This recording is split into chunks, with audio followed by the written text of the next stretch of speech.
After years of being called the family's babysitter, my dad finally snapped across the dinner table. "If you want to live here, you'll have to start paying rent." The room went silent, my sister smirking into her glass, Mom pretending not to notice, as though this was the moment they'd been waiting for. I didn't argue. I didn't beg. I smiled, stood, and without a single word, I walked to my room, grabbed my bags, and drove off into the night. A week later, my sister texted, but by then, everything had changed. "My name is Hannah Riley, I'm 29. And if you think you know how this ends, stay tuned." What happens when the scapegoat they dismiss as help finally leaves and takes more than they ever realized with her? That night, headlights carved the road ahead of me as I drove past the fields outside town. The house behind me shrank into darkness, along with years of unpaid babysitting, unpaid respect, unpaid acknowledgement. They had raised me on duty, not love, and duty had become their excuse to never see me as more. At a red light, I checked my phone. No apology. No concern. Just silence. That silence spoke louder than Dad's threat ever could. I wasn't family. I was staff. I found a small apartment the next morning, creaky floors, mismatched cabinets, but mine. For the first time, I unpacked for myself. Every picture I hung, every plate I stacked, whispered one thing: freedom. I didn't know then what storm was coming. I didn't know the same people who dismissed me would come crawling. But I was ready. Because when you've been invisible your whole life, walking away makes you unforgettable. The first few nights in my new apartment felt strange. The silence pressed against me at first. No kids crying down the hall, no mom calling my name, no footsteps demanding I fix something. Just the hum of the fridge, the creak of the pipes, and my own breathing. But slowly, that silence became comfort. For the first time, I didn't wake up with someone else's schedule taped to my day. No drop-offs, no late-night babysitting while my sister went out, no guilt trips from Dad about being lazy. I picked up extra shifts at work, saved money, and even started painting again, something I hadn't touched since high school. My little studio became more alive with color than the house I grew up in ever had. Then came the text. It was a Tuesday morning. My phone buzzed with a message from my sister. "Where are you? The kids need you. Mom said you're being selfish. Just come back already." Selfish. The word burned, though not the way it used to. It almost made me laugh. After years of raising her kids, sacrificing my 20s, being her safety net, suddenly I was selfish for choosing myself. I typed back slowly, carefully. "I don't live there anymore. Figure it out." Her reply came instantly, sharp and panicked. "You can't just abandon us." Dad's furious. Mom's crying. "You'll regret this." I stared at the words, my chest tight but steady. They thought I'd come running. They thought guilt would drag me back. But I wasn't theirs to command anymore. For the first time, the weight was on them, and I was finally free to breathe. By the end of the week, their silence had turned into chaos. Mom left me voicemails layered with dramatics. "Hannah, the children miss you. You know your sister can't handle everything alone. You're tearing this family apart." Dad's tone was sharper, angrier. "You think you're grown because you moved out? You'll come crawling back once you realize you can't survive without us." And my sister? She kept texting at all hours. The words shifted from demands to begging, then back to insults. "You're cruel. The kids keep asking for you. You're not just their aunt, you're their second mom. How can you do this to them?" Each message twisted a knife they had planted years ago. But this time, instead of bleeding, I felt the wound closing.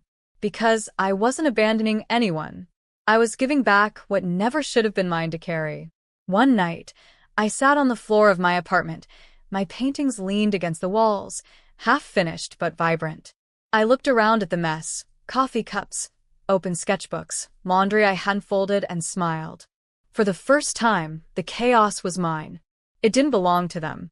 The next morning, I sent a single message in reply to all their noise. "You called me the babysitter. That's not family, that's labor. Pay a nanny." I hit send, my hand steady, my heart surprisingly calm. Minutes later, 3 dots appeared, then vanished. No reply. For once, they didn't have an answer. And I realized they never did. All they ever had was me. Days passed, and the flood of messages slowed, but not because they accepted my absence. No, it was because they were scrambling. A cousin texted me quietly. Your sister asked me to watch the kids. She's desperate. Another wrote, your mom told everyone you abandoned the family. People are starting to talk. Let them talk. For years, their gossip had been my prison. Now it was their chain. One night, Dad showed up outside my apartment. His car idled on the curb, headlights cutting across my window. When I opened the door, his face was set in stone. You're making a fool of us, he said. Do you know what people are saying? That our daughter walked out and left us to rot. I crossed my arms, leaning against the doorway. Maybe you should think about why I left. His eyes hardened. Don't be dramatic. You had a roof, food, family. And now you throw it away over what? A little rent. I let out a bitter laugh. It was never about rent, Dad. It was about respect. And you never gave me any. For a moment, his mouth opened as if to argue, but nothing came. He turned on his heel, muttering something I didn't catch, and drove off. As his taillights disappeared, I stood in the doorway longer than I needed to, the night air cool against my skin. It hit me then. They weren't worried about me. They were terrified of what life looked like without me holding it together. And that fear? It wasn't mine to fix. The following week, I got another text from my sister. This time, it wasn't laced with insults or threats. It was raw panic. The babysitter quit. The kids won't stop crying for you. I can't handle this. Please come back, Hannah. I'll pay you. Pay me. I read those 2 words over and over. For years, I had been free labor. My reward had been eye rolls, comparisons, and a title, the babysitter. Now that I was gone, suddenly my time had value. But I didn't reply. Instead, I sat at my tiny kitchen table, sketching another painting. The strokes came easier these days, freer. My life was starting to feel like the canvas, blank at first, messy in the middle, but mine to shape however I chose. That evening, Mom called. Her tone was softer than before, almost pleading. Hannah, your sister is drowning. You've made your point. Now come home. Family is family. You don't turn your back when things get hard. I closed my eyes, holding the phone to my ear in silence. For years, they had told me that same line whenever they wanted something from me. Family is family.